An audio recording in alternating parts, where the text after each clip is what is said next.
Hello. Hey, thanks for being here watching this. Want to talk about my notes from the bench concept and where we're at with this. I don't think it's really doing that well as far as getting viewers, and you know, that isn't my main objective, but I'm also a little bit concerned with the content. I'm trying to do two things at once. I'm trying to tell a book review while I'm tying flies, and probably not doing either of them justice. So two things on that point that I want to talk about. Book reviews. I'm all about book reviews, and I'd like to do more of them, and I'll probably do them outside, probably you know, where it's a little bit more interesting setting. And as far as the fly tying goes, there are just tons of really good fly tying instructional videos out there, so you're not really gaining much watching me tie flies.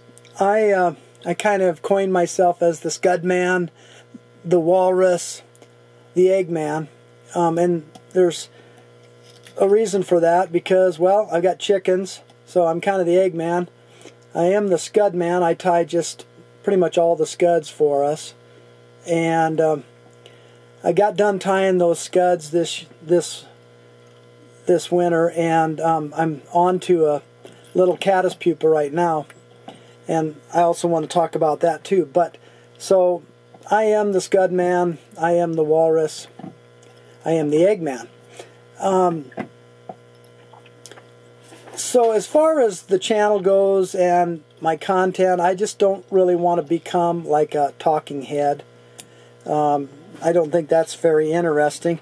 And also, by the same token, I'm sorry, I dropped something here. I don't want to just take you out and just show you me catching fish, or, you know, I want it to be entertaining more than anything, as well as educational, and possibly some enlightenment. You know, just some good entertainment. But so this will probably be the last episode of Notes from the Bench, unless somebody says, hey, I like watching you tie flies. And you know, the reason I'm doing this too is because it always appealed to me, and I do want to give some credit to a couple of my fly tying mentors. One in particular who I, as a boy, would come up, and he had a fly shop, and I would watch him tie flies, and he put up with me doing that, and so he was so patient and generous. And then later on, when I got a little bit older, we started to fish together, and I learned so much about fly fishing. But yeah, he was an excellent tyer, and he put up with, while he was trying to tie for his fly shop, he put up with me, the little oh, I don't know, 10, 11-year-old boy, asking him a zillion questions and talking to him about just everything. You know, and while he tied, he'd sit there and talk to me. So, you know, I thought I'd kind of pass that on forward. So, it's probably a lot better when in a personal setting versus trying to do a kind of a entertaining video about it. So there's a couple, two or three other little items I want to talk about, and one of them is the Wim Hof method, and that is cold exposure and breathing. A few days ago, I went out and laid in the snow, and I did a little video of it, and I was going to post it, and I also thought, you know, I've put enough videos up already of me doing crazy stuff in the cold. I've already got a snow roll video of myself out, as well as one of me jumping in the river, and some comments on that.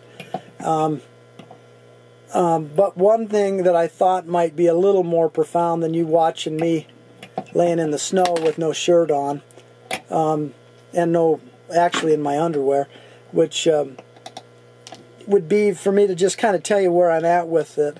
I got to be pretty, I don't know, what do you call it, religious maybe, dogmatic, ritualistic, that might be a better word, with it. And I was doing this routine, and I was doing it every single day, and I probably will go back to that. But I did have a little bit of an enlightening moment with my practice, and and Wim has said this too, as far as just do what makes you feel and what you feel like doing. Don't push. You don't have to push yourself. I have, and I know a guy who has a channel, and he wrote a book, and he's probably one of the guys that's responsible for getting me into the Wim Hof method. I said I know who he is, but it's just because of his book and his investigative journalism, and his name is Scott Carney. He wrote a book called What Doesn't Kill Us. But he's a real Wim Hof devotee, and he also pushes himself to the limit. And this winter, the cold of this winter has just literally kicked my butt.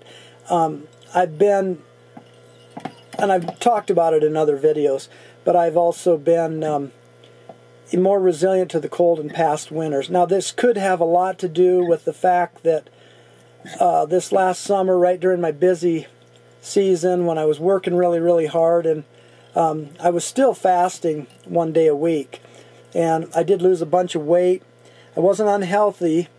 I felt super, super good, and that's a whole nother story, is fasting. I want to talk about sometime too, my fasting experience, and some more fasting experiences to come. I've learned so much in the last few years tying flies, and being able to listen to lectures, and I could just go on and on of the people that tout the advantages of fasting and a thing that they call autophagy, which is cell death through, well, it's a natural thing, but fasting pretty much promotes autophagy and helps your body cleanse the waste products.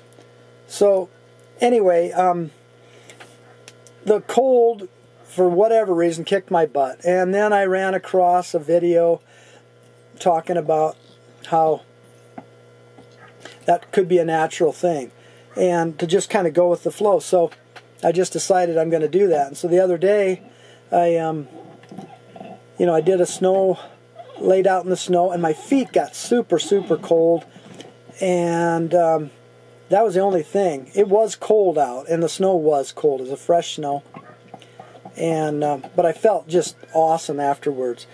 So anyway, I went on, and my epiphany from that experience was basically, hey, you know what? This is for me, my energy level. When I feel good, when I feel like it, I'm not going to make it into an ordeal. And I just decided to experience cold, whether it's from a cold shower, which I've been doing religiously for many years, or from cold exposure like that. I've just decided that I'm going to do that when I feel like it, instead of being so regimented with it. So last night I didn't sleep very good, and today I just thought, well, I'll take it easy. So it came time to take a little break and step up away from the bench here. And so I went ahead and did the Wim Hof breathing, and I don't know, something struck me. It was snowing out, and it had snowed last night or rained, and then it was snowing today. Something struck me to go do a snow roll. So I thought, well, I don't need to film it. So I just thought, well, I'm going to just go out there, and it was really, really good. And I have felt so good this afternoon since that snow roll. Or I call it a snow roll, but it's just basically laying in the snow. I have felt so good since this afternoon, or a little while ago, that I've just felt like a new person. And so I wanted to share that experience, and just for whatever that's worth, where I'm at with that. So now back to some fly tying stuff. 10 minutes into the video here.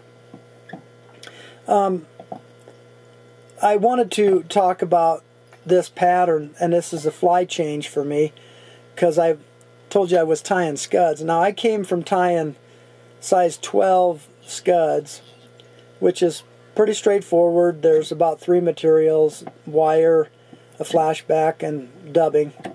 And I went from doing that for hundreds of dozens of those, and the last ones I just did were size 12s, and transitioned into this size 16 caddis pupa that I'm tying right now. Well, it's been a bit of a transition. A friend of mine told me years ago, who's a really good tyer, he said, you know, just keep tying, tie a dozen of a pattern. You don't really start getting the hang of it, or, you know, get the feel of it until you've tied a dozen.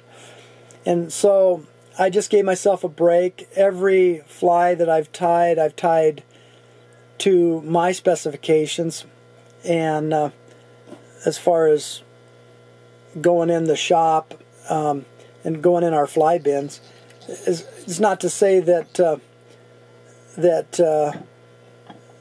they're good flies, but it's taken me now. I'm on my I'm on my 7th dozen for today of these, and you know, it's made me realize some pointers for everybody who's getting started tying flies. And I can say this without you having even to look at me tying a pattern, because tying a pattern, you can get, like I said, videos on how to tie patterns, specifically patterns. But there's some general things. Going from a size 12 scud to this little 16, that is quite a bit of a different pattern. This isn't a complicated pattern, but it does require a little bit more finesse. And there's a feel, and there's a little touch. You've got to get back used to not having quite the pressure that you were using tying those bigger flies. The string is more prone to break if you put too much pressure on it. And then there's another thing too. There's a rhythm that goes with this. So now I'll be in the swing of these, and these are the last flies I'm going to need to tie for the for my fly order. And then hopefully we can get out in the outside and have some fun this spring, and get out there and you know, see some fishing and talk about beavers and talk about coyotes and talk about turkeys and just all kind of things. So and I'm hoping on getting better and better with the video editing and everything. I'm doing this video and these videos that I've done lately kind of one shot, pretty straightforward. I know it's probably not that exciting, but yeah, so thanks for listening so far, you know, on this video. I'm not sure if there's much I can teach you guys as far as if you're a beginning fly tyer. Just keep at it. Another friend of mine told me, save those flies, as terrible as they might look, because as you get better in your fly tying, you'll go back and you'll look at those and you'll be able to see your improvement. And you know, they weren't even, those flies that I had tied years and years ago, I didn't even think they were worth even keeping, but I did. I kept a few of them just for the fun of it. And I don't know, a few years ago I looked at them and I thought, wow, yeah, I've come a long ways. I've come a long ways with my fly tying, and I don't even consider myself, you know, that good of a tyer. I've never really been into, so to speak, specific top secret hot patterns, you know. I've always felt more about the importance of fishing a decent fly and fishing it correctly and better than having the fly itself take over and become the reason that you caught that fish. You can fish a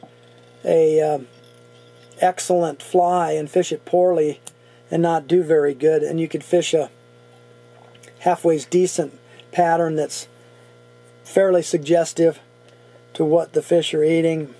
Doesn't have to be perfect, and if you fish it right, you'll still catch fish. So that's always been my motto. And yeah, so as far as fly tying tutorials go, probably not going to be, this isn't going to be the place to go find that.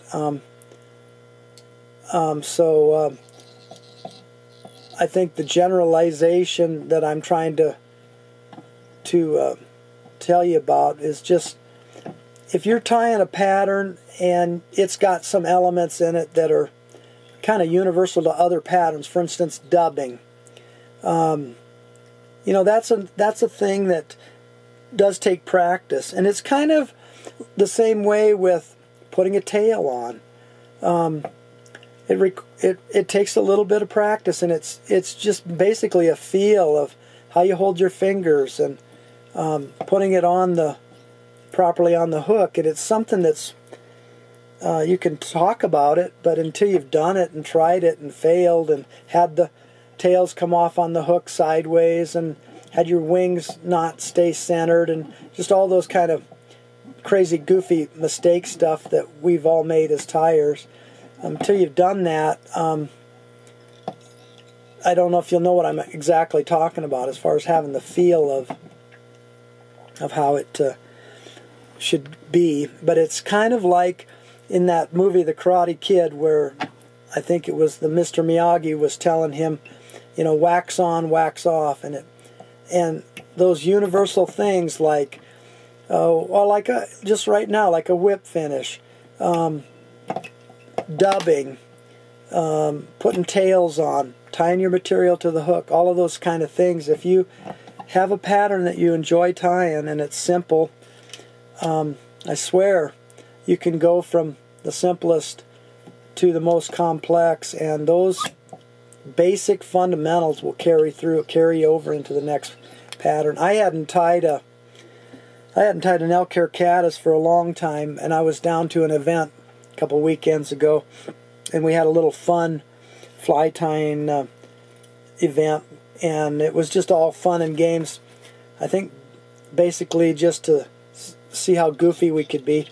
So we were in partners, and one of us had to be blindfolded and try to tie, and the light wasn't good anyway. So, but my partner was helping me, and he wasn't, I don't know if he'd ever done much fly tying at all. But anyway, so I really couldn't fall back on him, but I was able to tie an Elk-Hair Caddis blindfolded, just because I'd been tying a bunch this winter, and I had the feel of the thread on the hook, and you know, how to get that material on there, the dubbing of that body, and the string also broke too. So I was able to salvage it. I don't know how. That was lucky. That was just luck. But anyway, ended up with a stupid looking Elk-Hair Caddis that didn't look any dumber than anybody else's. So I felt like I kind of held my own. And there was some real good tyers down there. But that was just from the basic fundamentals that I'm talking about, of just doing those basic things and over and over and over again. And so if you're a beginning fly tyer and you're struggling with it, my best advice to you is I'll give you the encouragement that my good friend gave me years ago about just keep at it, you know, and whether you don't think it's a very good fly or not, it doesn't really matter as much to the fish. That fish, if it's close, you know, it'll still catch fish. And so a lot of times if I have a reject when I'm tying commercially like this, I save them. I put them right in my box because they'll still work. They'll still work good unless there's something really wrong with them functionally, where, you know, it's just something I missed and it was bad. As far as like maybe a hook eye was bad and I didn't see it before I put the hook in the vise. But anyway, so yeah, that's my advice. And anyway, I hope you all have a great day, and spring's right around the corner. I can't wait to get outside again and share some outdoor stuff with you again. So thanks again for watching, and I'll be talking to you soon. Thanks.